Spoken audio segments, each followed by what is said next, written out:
No sé si alguna vez has estado en una conversación en la que alguien suelta una bomba, y por un segundo no sabes si estás soñando o si acabas de entrar en una pesadilla. A mí me pasó un jueves por la noche, en el bar de siempre, con una caña en la mano y las defensas completamente bajas. El tipo en cuestión se llama Sergio. Es de estos que no sabes si respetas o si odias. Algo chulo, demasiado directo, pero con ese carisma de mierda que hace que la gente le ría las gracias. Yo le conocía de vista, porque había jugado en el mismo equipo de pádel que Laura, mi mujer. Y ese día, por alguna razón, se me acercó, me invitó a una ronda, y me soltó una frase que aún me retumba en la cabeza. Tú no te lo mereces, tío. De verdad. Pero tu mujer, bueno, no voy a entrar en detalles, pero lo nuestro fue solo una vez. Fue hace meses, y no volvió a pasar. Así. Como quien pide disculpas por haberse saltado un semáforo. Al principio no supe ni qué responder.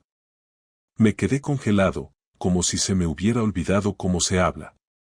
No bebí, no parpadeé, no dije ni una palabra durante casi un minuto. Él me miraba, con esa mezcla de culpa fingida y arrogancia contenida, esperando que le pegara o que rompiera a llorar. No hice ninguna de las dos cosas. Solo dije. ¿Por qué me lo estás contando? Porque me siento como una mierda, tío. Porque tienes al crío, porque sois buena gente.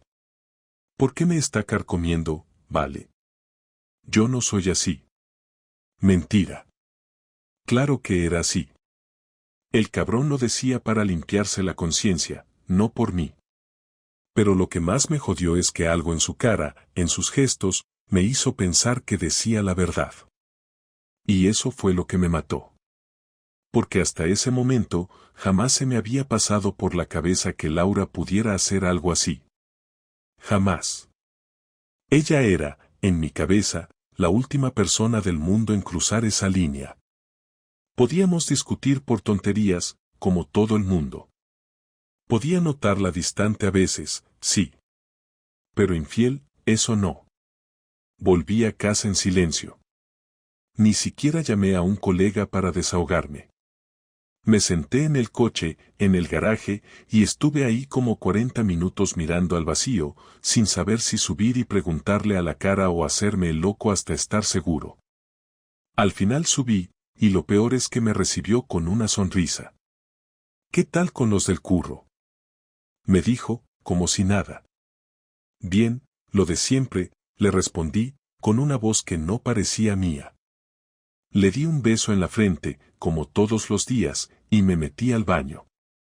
Cerré la puerta con llave y me senté en la tapa del váter. Y ahí me quedé, intentando procesar lo que acababa de pasar. Intentando recordar si Sergio y ella se habían quedado a solas alguna vez. Intentando convencerme de que quizás él solo quería joderme, que se lo había inventado. Pero no tenía sentido.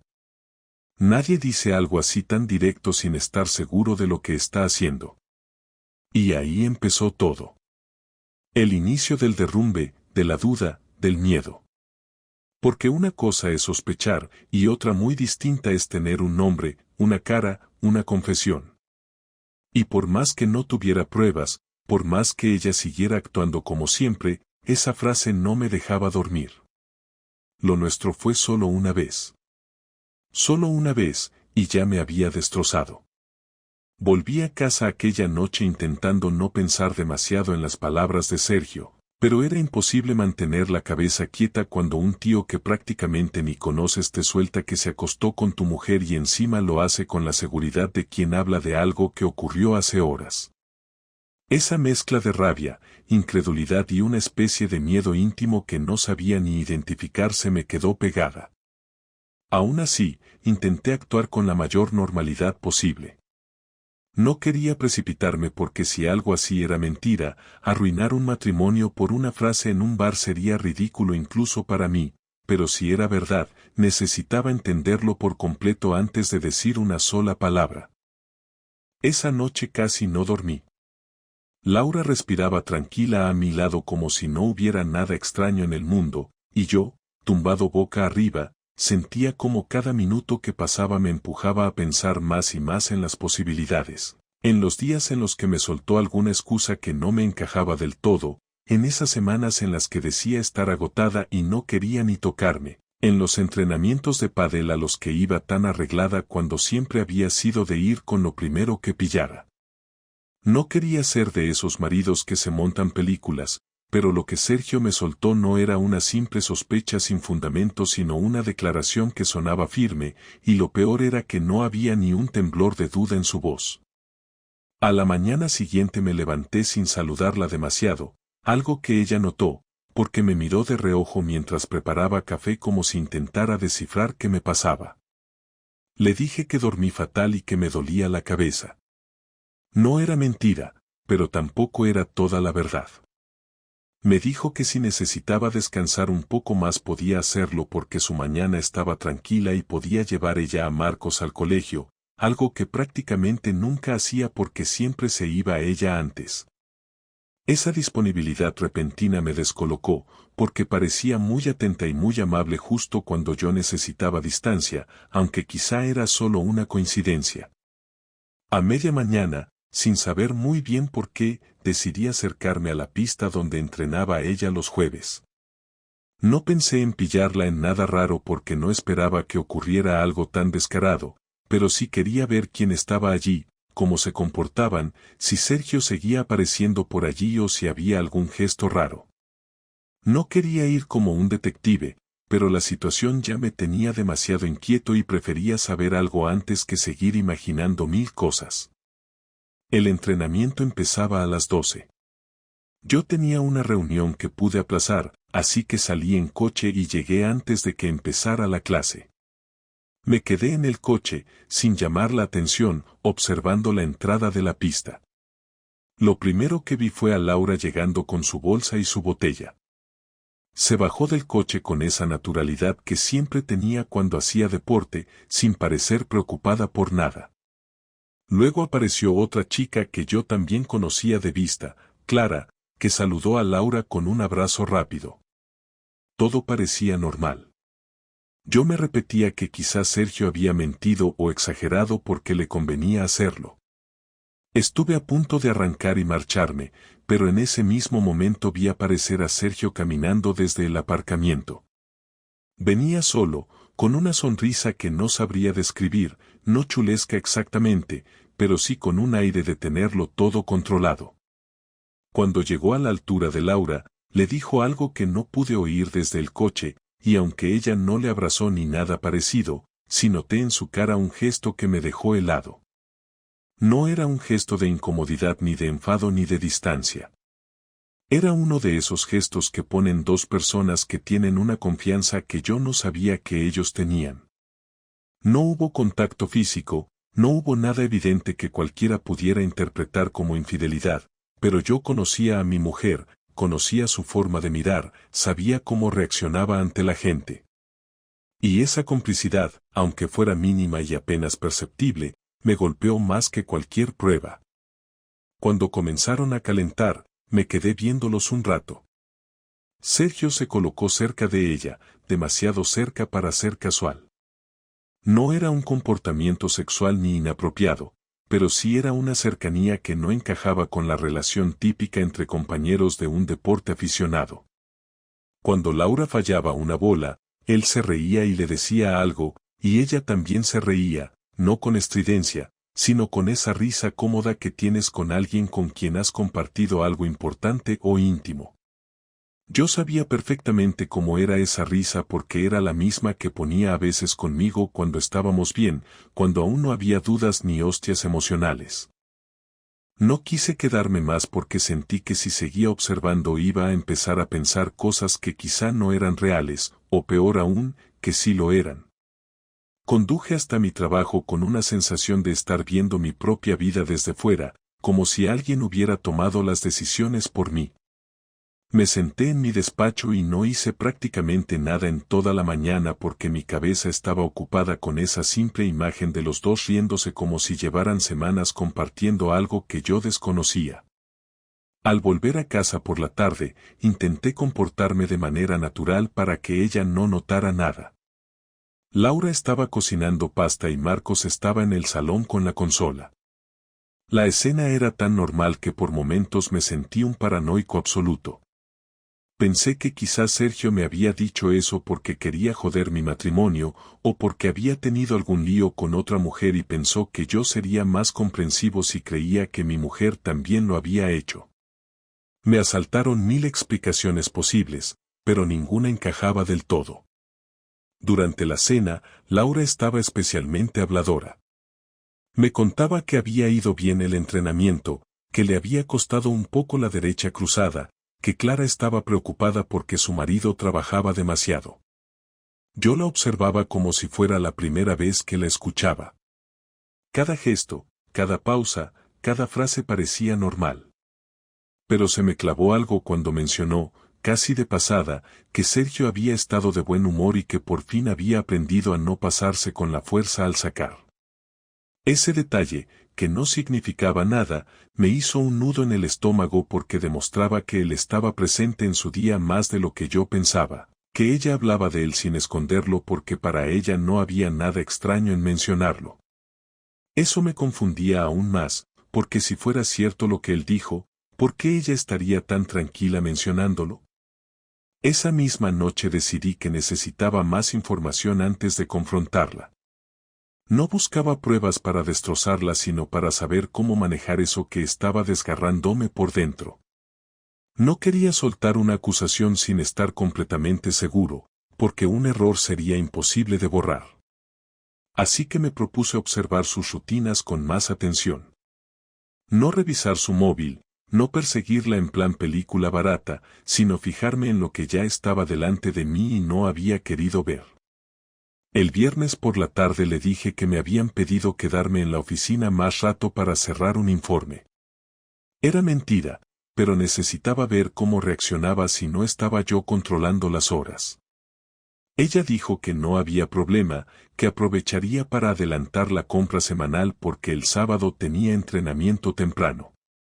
Me pareció una respuesta normal, pero la miré cuando hablaba y esa parte de la cara que uno aprende a leer cuando convive tantos años con alguien me dio una pequeña alarma. No sé si era culpa o simplemente estaba cansada, pero algo estaba fuera de lugar. Decidí no irme a la oficina sino quedarme cerca del supermercado donde ella dijo que estaría. No pensaba perseguirla dentro ni hacer nada ridículo, solo quería comprobar si realmente estaba ahí. Cuando llegó con el coche, entró al supermercado como siempre. Pasaron 20 minutos, 30, 40. Todo normal.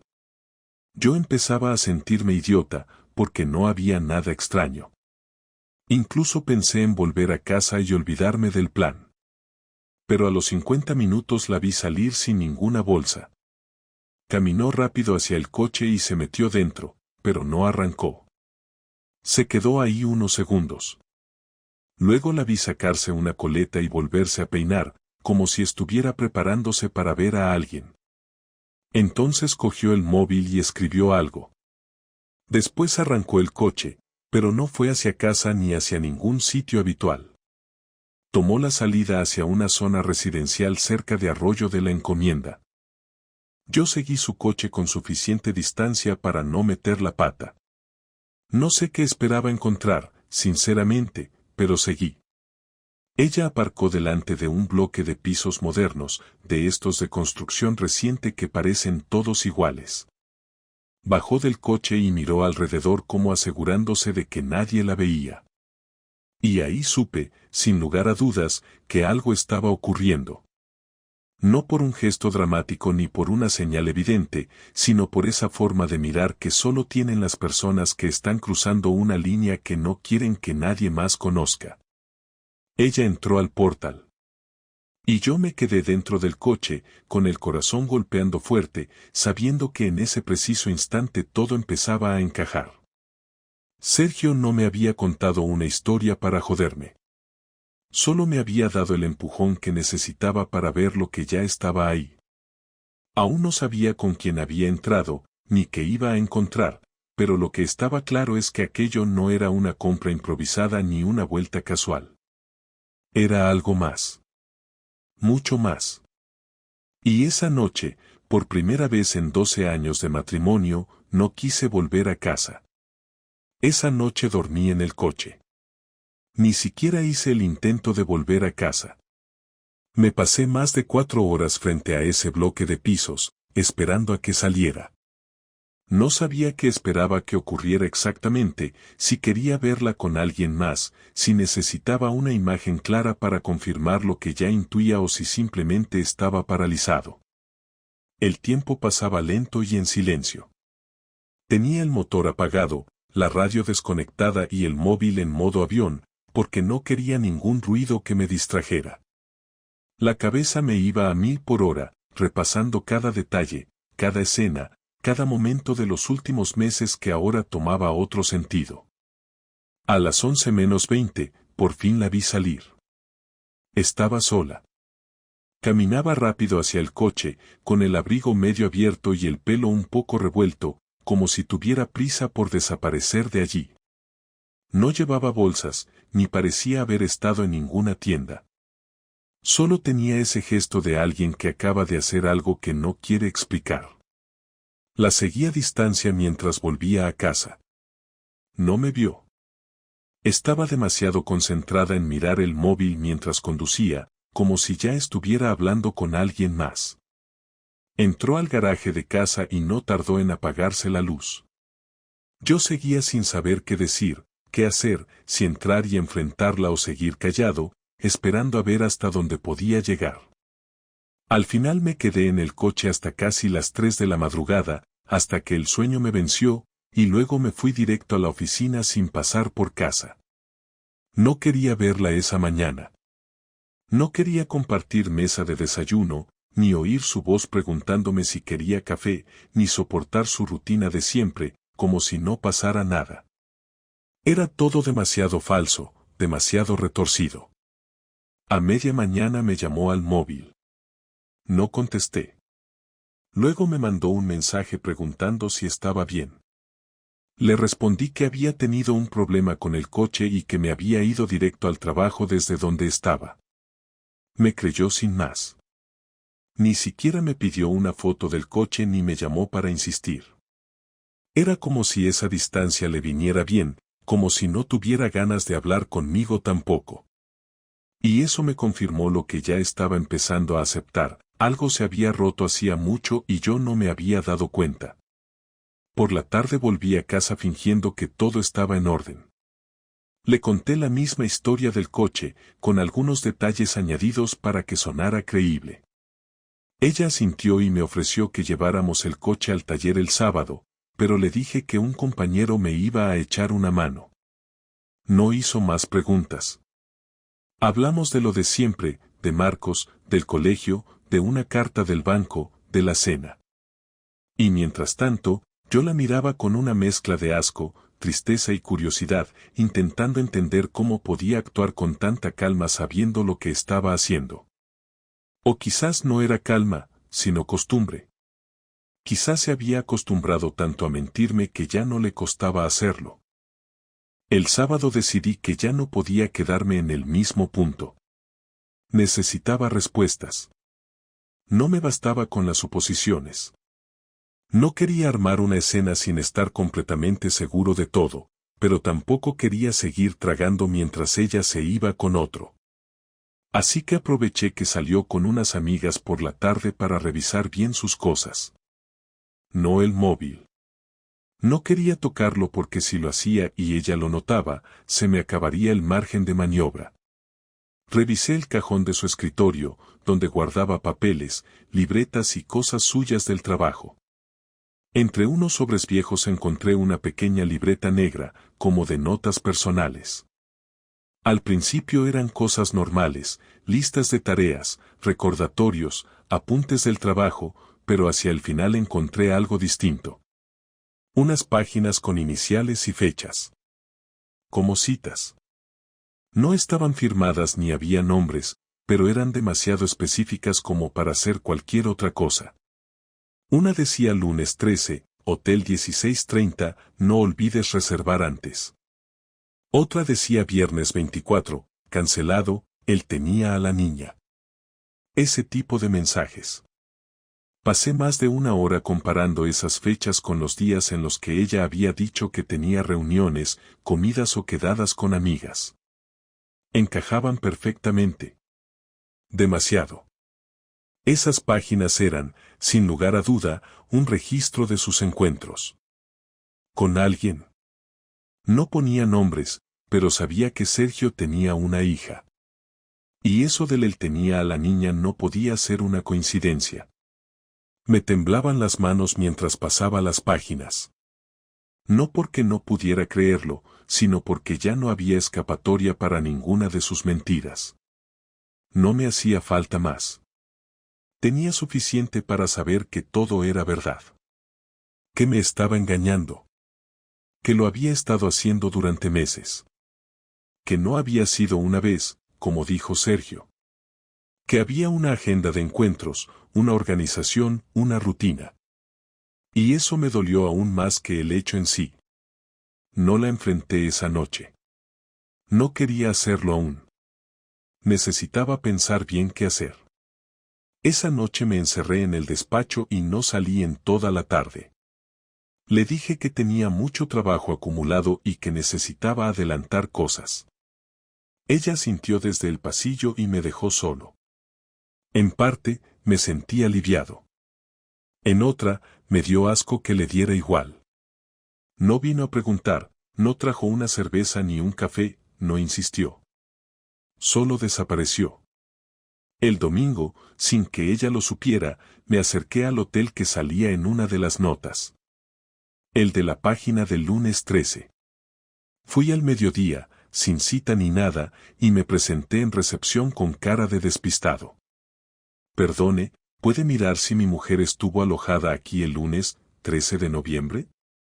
Tuvo una reunión, y se le ha olvidado una pulsera, me dijo que la dejaba en la habitación, pero no me acuerdo si me dijo el número. La recepcionista dudó. Me miró con desconfianza, pero al ver que no insistía con agresividad, accedió a mirar en el sistema. Después de un rato, asintió. Sí, habitación 208. Estuvo registrada a su nombre. ¿La pulsera era dorada? Mentí sin pestañear. Sí, esa misma. Me pidió mi nombre, fingí dudar, luego dije que solo quería confirmarlo para tranquilizarla. Me dijo que no habían encontrado nada. Le agradecí y me fui. Esa información, ese número, esa confirmación de que había estado allí, fue la última pieza que necesitaba. Ya no era una corazonada. Era un hecho. Laura estaba viéndose con Sergio en hoteles y mentía con absoluta calma. Y yo había estado ahí, en casa, haciendo cenas, ayudando con los deberes, trabajando extra para pagar unas vacaciones que, probablemente, ahora me daba vergüenza recordar. Esa tarde, por primera vez en mucho tiempo, me senté solo en la mesa del comedor, abrí una cerveza y no puse la televisión. Solo me quedé mirando el cristal del salón, con el reflejo de mi propia cara, pensando en qué clase de conversación iba a tener con la persona que dormía cada noche a mi lado y que, aún así, había hecho todo eso sin inmutarse. Esa conversación ya no era una opción. Era necesaria.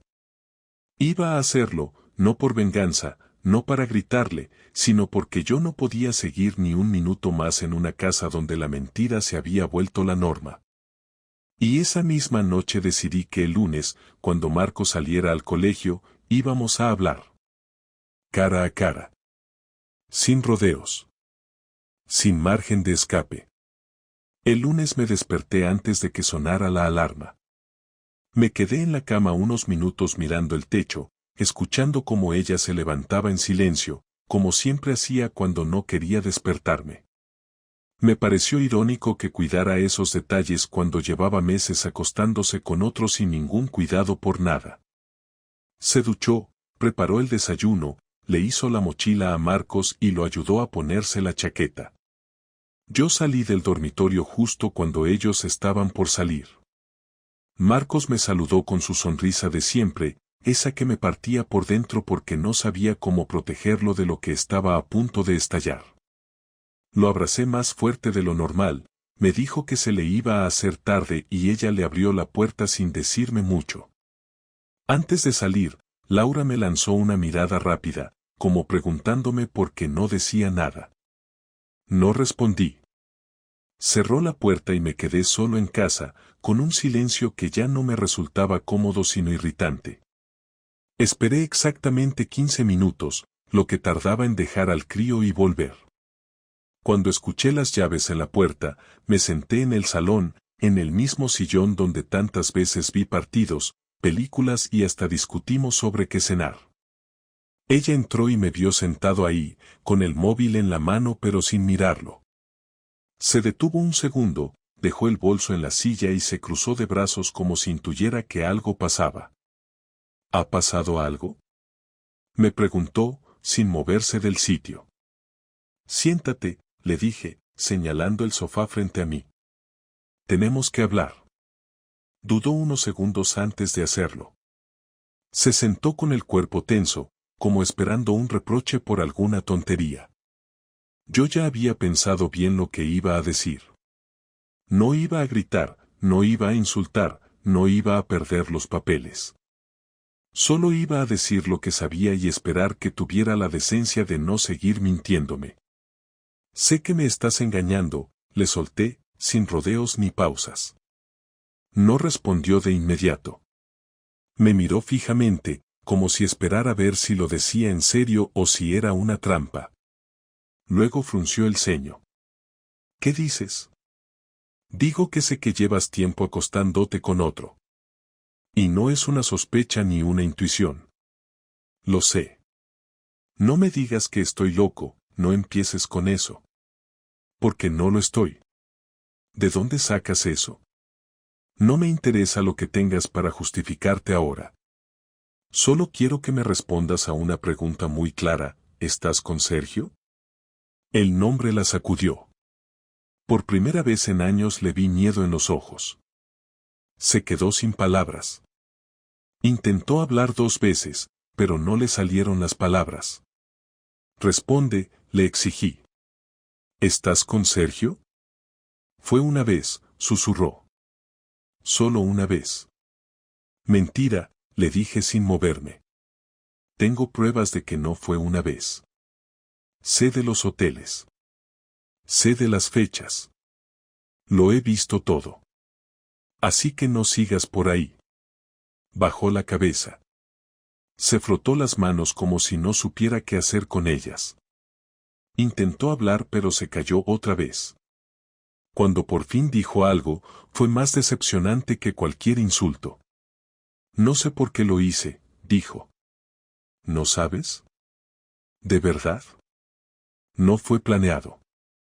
Solo pasó. Varias veces. Con planificación. En hoteles. Coordinando días. ¿Eso es solo pasó? No supo qué responder. La vi derrumbarse, pero no me provocó compasión. Me sentía vacío. Sin rabia, sin pena. Solo hartazgo. ¿Hace cuánto?, pregunté, sin apartar la vista. Desde septiembre, respondió, con la voz temblando. Son 6 meses, Laura. 6 meses acostándote con él y pensabas que nunca me iba a dar cuenta.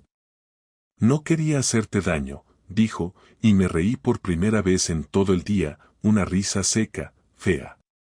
¿Acostarte con otro durante 6 meses no era hacerme daño? No lo planeé. Las cosas se dieron así. Me sentí vacía. Perdida. Sergio fue solo un escape. ¿Un escape? ¿Y yo qué era entonces? ¿El imbécil que te esperaba en casa? No digas eso, pidió, y ahí sí me levanté. ¿No decir qué? ¿La verdad? ¿Que mientras yo me partía el lomo en el trabajo, tú estabas metida en un hotel con un tipo que conociste jugando al pádel? ¿Que mientras yo hacía la cena con Marcos, tú me mentías a la cara con una sonrisa? Se puso a llorar. No hice nada. No la toqué, no la consolé. Solo la miré. Porque ese llanto no me provocaba nada. Era una mezcla de vergüenza y derrota. Pero no dolor verdadero. Ese lo tenía yo. ¿Te enamoraste de él? No lo sé. ¿Cómo que no lo sabes? No lo planeé. No lo pensé. Fue solo algo que me hizo sentir viva de nuevo. ¿Y yo te hago sentir qué? ¿Muerta? No respondió. Y esa fue la respuesta. Me senté de nuevo. Respiré hondo. La miré un rato en silencio. A partir de hoy, se acabó. No pienso seguir viviendo con alguien que me miente en la cara y encima espera que lo entienda. Vamos a separarnos. No voy a hacer un escándalo ni voy a pelear por cada cuchara. Quiero que esto sea lo más rápido posible. Pero no vamos a seguir actuando como si esto no hubiera pasado. ¿Quieres que me vaya? No. Quiero que hablemos con un abogado. Que pongamos por escrito lo que sea necesario. Vamos a turnarnos con Marcos. Él no tiene culpa de nada. Pero tú y yo estamos acabados. ¿No quieres intentarlo al menos? ¿Tú lo intentarías si fuera al revés? Si fueras tú la engañada durante 6 meses con una libreta escondida y habitaciones de hotel. No contestó. Solo bajó la cabeza de nuevo. No quiero verte como una enemiga, le dije. Pero no esperes compasión ni ternura de mí. Lo que teníamos ya no existe. Y no va a volver. Se quedó sentada sin decir nada más. Yo me fui a la habitación y empecé a hacer una lista de cosas que tenía que mover, documentos que debía preparar, fechas que revisar para contactar a un abogado. Sabía que esto iba a ser largo y agotador, pero al menos había salido de ese limbo donde la duda me comía por dentro. Ahora tenía claro que lo que me esperaba era duro, pero ya no era una ilusión falsa. La había enfrentado. Me había mentido. Y luego lo reconoció. Ya no había nada más que esperar. Esa misma semana me fui de casa. No le di tiempo a que la situación se enfriara ni a que ella pensara que podía convencerme de quedarme. El martes hablé con un abogado, le expliqué todo con calma, sin ponerme sentimental, sin inventarme nada. Me dijo que, por lo que contaba, el proceso podía ser relativamente rápido si no había peleas por la custodia ni por los bienes. Le dejé claro que lo único que me importaba era que Marcos no sufriera más de lo necesario, que no lo usaran como moneda ni como escudo. Lo demás me daba igual. No iba a pelear por el piso ni por el coche ni por los muebles. Me quería ir, punto. El abogado me propuso que lo hiciéramos con mediación, que podría ayudar a evitar más conflictos. Acepté. Le pedí que preparara los primeros documentos y le dije que, en cuanto tuviera copia, se los iba a entregar a ella personalmente. No iba a andar escondiéndole papeles como si yo tuviera algo que esconder. Al contrario. Ella había sido quien llevó esto hasta ese punto, y ahora le tocaba asumirlo.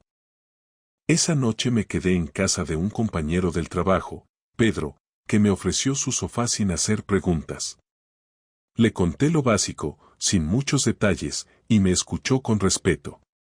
No me hizo sentir como un desgraciado, que era lo que más temía. Me dijo que lo que necesitara, ahí estaba. Yo le agradecí el gesto y esa noche dormí con una mezcla rara de angustia y alivio. Me dolía haber dejado a Marcos en casa, pero no podía seguir actuando como si nada. Lo llamé al móvil por la mañana, le dije que papá tenía mucho trabajo y que iba a dormir fuera unos días. Me preguntó si mamá estaba enfadada conmigo. Le dije que no, que eran cosas de adultos, pero que no se preocupara, que iba a seguir viéndolo igual.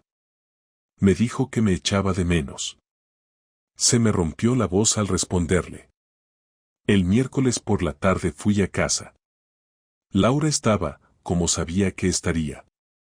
Habíamos acordado que ese día hablaríamos de cómo íbamos a organizar la rutina con Marcos, los horarios, los fines de semana. Había apuntado todo.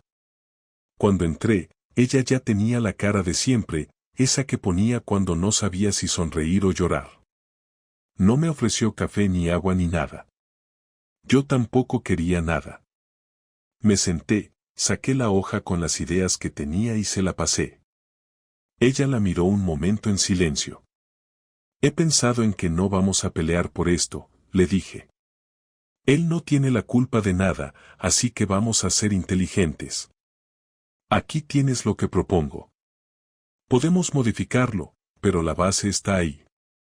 Está bien, dijo sin mirarme. No quiero discutir por Marcos. No vamos a discutir por nada. Quiero que esto termine sin más daño. ¿Y qué pasa con lo demás? Lo demás ya no importa. Sacó un sobre que tenía en la mesa. Lo puso frente a mí sin decir nada. Lo abrí. Era una carta escrita a mano. Reconocí su letra. Me miró esperando que la leyera, pero no lo hice. No necesito una carta, le dije. Ya hablaste. Ya mentiste. Ya me usaste. No necesito más palabras. No es para ahora, respondió. Es para cuando quieras entender. No tengo interés en entender lo que no tiene justificación. Quería explicarte cosas que no supe decirte. No hay nada que digas que pueda borrar lo que hiciste. Ella bajó la mirada. Parecía aceptarlo por fin. Se quedó callada, como si supiera que cualquier cosa que dijera iba a ser inútil. Le pregunté si quería que Marcos se quedara con ella esa semana o si prefería que lo llevara yo a casa de mis padres un par de días. Me dijo que se lo dejara a ella hasta el sábado y que a partir de ahí podíamos hacer fines de semana alternos. Le dije que me parecía justo. Me fui sin hacer escándalo. Sin más escenas. Esa noche empecé a mirar pisos en alquiler. No quería quedarme demasiado tiempo en casa de Pedro. Necesitaba un sitio propio, aunque fuera pequeño, aunque fuera lejos del barrio donde había vivido tantos años. Encontré un apartamento de una habitación en el centro. No era gran cosa, pero estaba limpio, era luminoso y tenía lo básico. Alquilé por 6 meses con opción a renovar. Me mudé con una maleta y mi portátil. Esa noche, cuando por fin me acosté en una cama que era solo mía, sentí algo que no esperaba, calma. No alegría, ni paz, pero sí una calma seca, esa que te llega cuando al menos ya no te estás mintiendo a ti mismo. El viernes volví a casa a buscar algunas cosas. Laura no estaba. Habíamos acordado que dejaría una caja con mis cosas en la entrada. Cuando llegué, ahí estaba. Una caja grande con mi ropa, algunos libros, mi raqueta, unos papeles del trabajo y un par de fotos. Las fotos me sorprendieron. Una era de Marcos y yo en la playa. La otra era de nuestro primer viaje juntos, ella y yo en Segovia. No entendí por qué las había incluido. No quería que me dejara recuerdos, pero ahí estaban. No las saqué. Cerré la caja y me la llevé. Esa noche, en mi nuevo apartamento, las puse en un cajón que no abrí más. El sábado por la mañana fui a buscar a Marcos. Me estaba esperando con su mochila hecha. Me abrazó como si no hubiera pasado nada. Me preguntó si íbamos a ir al parque como antes. Le dije que sí. Pasamos el día juntos. Jugamos, comimos pizza, vimos una película. No mencionó a su madre. Yo tampoco. Me limité a estar ahí, presente. Esa noche durmió en el sofá del apartamento. Le preparé una cama improvisada con una manta y una almohada que traje de casa de Pedro. Me dijo que estaba bien, que era divertido dormir fuera. Me sonrió. Y esa sonrisa me salvó. Cuando lo devolví a casa el domingo por la tarde, Laura salió a recibirlo. No cruzamos más de 2 palabras. Le dije que el martes me pasaría por el abogado a firmar los primeros papeles. Me respondió con un simple vale. Me fui sin mirar atrás. La semana siguiente, el abogado me entregó los borradores del acuerdo. Eran claros, directos. Custodia compartida, reparto de días, separación de bienes sin conflictos. Me preguntó si quería incluir algo sobre el motivo de la separación. Le dije que no. No necesitaba dejarlo escrito. Los que lo sabíamos ya teníamos bastante con eso. Esa misma tarde le dejé los documentos a Laura en el buzón. No la vi. No me interesaba verla. Me fui directo al apartamento, cerré la puerta y me serví un vaso de agua. Me senté en el sofá y por primera vez sentí que el proceso estaba avanzando. Ya no quedaba nada por decir. Solo quedaba terminar lo que había empezado. Sin gritos. Sin golpes. Sin volver atrás. Firmamos los papeles un jueves por la mañana en la oficina del abogado. No fue una escena dramática, ni una conversación emocional. Estábamos los dos sentados frente a la mesa, con los documentos delante, cada uno leyendo lo suyo en silencio. El abogado explicó los términos por última vez, nos preguntó si queríamos añadir algo, y ninguno dijo nada. Tomé el bolígrafo primero, firmé en todos los sitios donde correspondía, sin mirar a Laura en ningún momento. Luego se los pasé a ella. Firmó igual de rápido, con el mismo silencio. No temblaba, no lloraba, no intentaba hablar. Terminamos el trámite y el abogado nos explicó los siguientes pasos. Nos dijo que en unos días recibiríamos la confirmación por correo, que ya podíamos organizarnos como 2 personas separadas legalmente. Nos deseó suerte. Salimos al pasillo sin cruzar palabra. Cuando llegamos al ascensor, ella me miró por primera vez en todo el rato. Me sostuvo la mirada, como si quisiera decir algo, pero no lo hizo. Yo tampoco. Bajamos en silencio. Al salir a la calle, me detuve un segundo antes de seguir caminando. Ella también se detuvo. Ahí fue cuando me habló. ¿Podemos hablar un momento? Ahora, dije. Si quieres decir algo, dilo ahora. No sé si vas a querer escucharlo. No te garantizo que lo escuche, pero dilo. No estoy con Sergio, soltó. No lo he vuelto a ver desde que todo esto salió. ¿Y eso cambia algo? No. Pero quería que lo supieras. ¿Y para qué me sirve saber eso ahora? No lo sé. Pero sentía que tenía que decirlo. Tú sentías muchas cosas últimamente, ¿no? Sí. Yo también sentí cosas. Sentí cómo se me derrumbaba la vida, cómo se me caía la confianza, cómo te veía cada día actuar como si todo estuviera bien cuando estabas con otro. ¿Y ahora me vienes a decir que ya no lo ves? ¿Y qué hago con eso? No te lo estoy diciendo para que volvamos. Sé que eso no va a pasar. Solo quería decirte la verdad. Llegas tarde. Ahora ya no me interesa tu verdad. Me interesa mi vida. Y seguir adelante sin ti. Se le llenaron los ojos de lágrimas. Yo seguí hablando sin bajar la voz. Durante meses me mentiste, Laura. No una vez. No un desliz. Meses. Y ni siquiera tuviste los huevos de decírmelo tú. Me lo tuvo que decir él. Ni siquiera por respeto, ni por dignidad. Esperabas que yo nunca lo supiera. Y ahora vienes aquí, después de firmar, a decirme que ya no lo ves. Pues mira, enhorabuena. Supongo que ese es tu intento de redención. No esperaba que me perdonaras. Ni lo haré. Y no porque no sea capaz de perdonar. Es que no te lo mereces. Ella asintió, bajó la mirada y se quedó ahí, sin moverse. Yo me di la vuelta y empecé a caminar. No la miré más.